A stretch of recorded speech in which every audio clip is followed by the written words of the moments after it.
Hello, boys and girls. It's Mrs. Pecora back to read to you from our novel Frindle by Andrew Clements. So sit back, relax, and enjoy Chapter 8.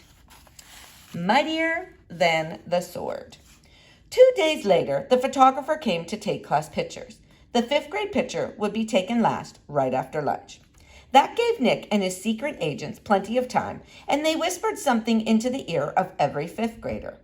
All the individual pictures had been taken, and finally it was time for the group picture. Everyone was lined up on the auditorium stage. Everyone's hair looked great, and everyone was smiling.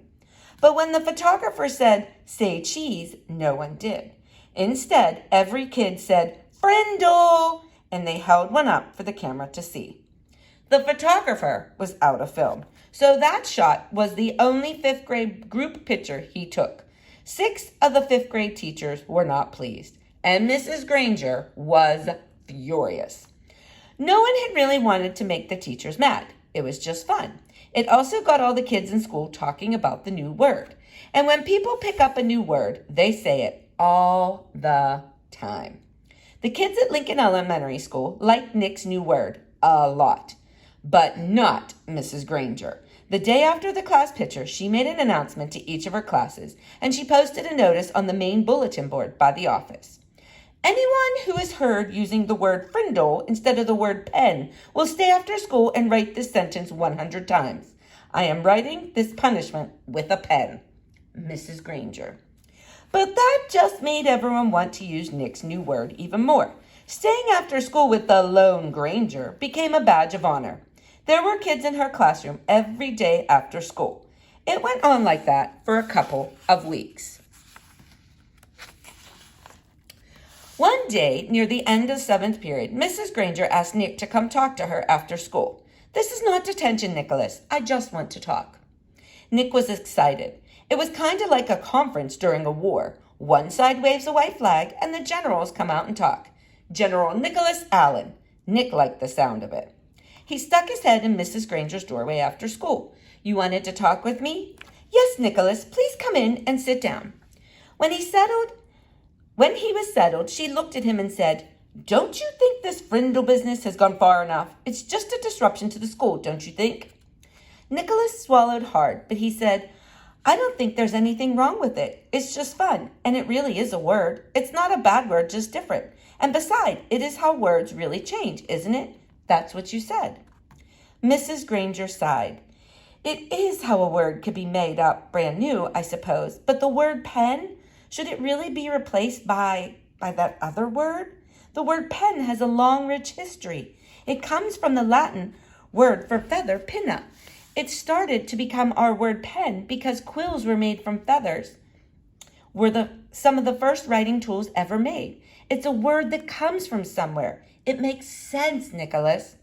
"But Frindle makes just as much sense to me," said Nick.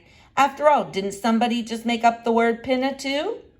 That got a spark from Mrs. Granger's eyes, but all she said was, "Then you are not going to stop this?" And Nick looked her right in the eye and said, "Well, a bunch of my friends and I took an oath about using the word, and we have to keep our promise. And besides, I don't think there's anything wrong with it. I like my word." Nick tried to look brave, like a good general should. "Very well, then. I thought it would end up this way." Mrs. Granger pulled a fat white envelope from her desk drawer and held it up. "This is a letter I have written to you, Nicholas." Nick held out his hand, thinking she was going to give it to him, but she didn't. "I am not going to send it to you until this is all over. I want you to sign your name and put today's date across the back of the envelope. When you read it, whenever that may be, you will know it is the same letter and that I have not made any changes to it." "This is weird," Nick said to himself. But to Mrs. Granger he said, "Sure," and he signed his name in his best cursive and put the date under it. Then Mrs. Granger stood up abruptly and said, "That is all for today, Nicholas, and may the best word win." There was a frown on her face, but her eyes were different, almost happy. And Nick was halfway down the hall before it hit him. She likes this war, and she wants to win real bad. Walking to school next day, Pete had a great idea. "How about if we see if we can get every kid in the whole 5th grade to go up and ask Mrs. Granger, 'Can I borrow a Frindle?'" You mean, Mrs. Granger, may I borrow Frindle? Said Dave. Gotta use good grammar. Don't want to upset dangerous Grangerous. Sounds good to me, said Nick. She can't keep everyone after school, can she? Almost 80 kids stayed after school with Mrs. Granger that day. They filled her room and spilled out into the hallway.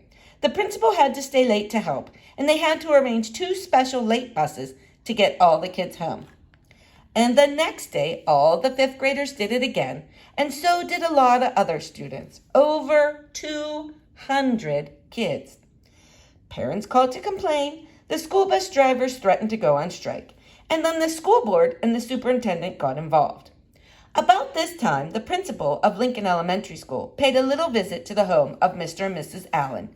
She wanted to talk to them about their son, the one in 5th grade, the one named Nick. All right, boys and girls, we're going to stop there today. Stay tuned to see what happens next in our chapter book. Have a great day.